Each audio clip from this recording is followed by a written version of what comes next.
Colleghi, intervengo per segnalare un caso di ordine pubblico in Sardegna.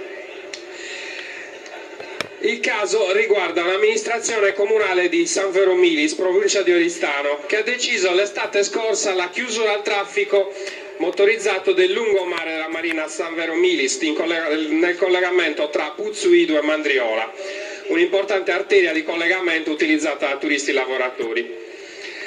Dopo aver promesso formalmente con delibera l'indizione di un referendum per permettere la consultazione della volontà popolare sulla stessa decisione, l'amministrazione ha incredibilmente cambiato idea, impedendo ai cittadini di esprimersi.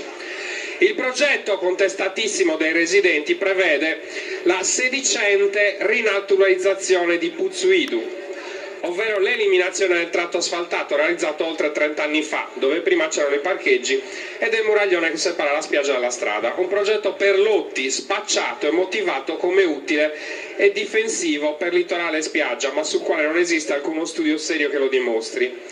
Al contrario, secondo abitanti ambientalisti, costituirebbe un rischio per il delicato ecosistema esistente con l'attigua salina.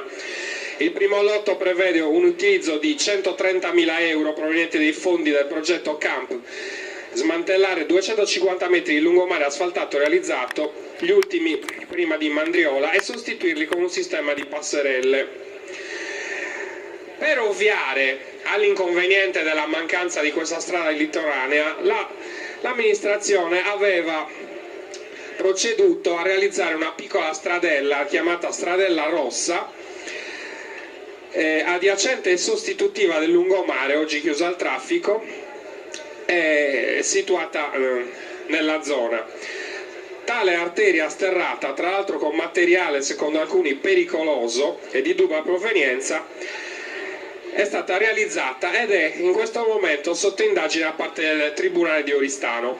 Si è svolta nei scorsi giorni una manifestazione in cui sono intervenute le forze di polizia in tenuta antisommossa, c'è stata addirittura anche una donna ferita.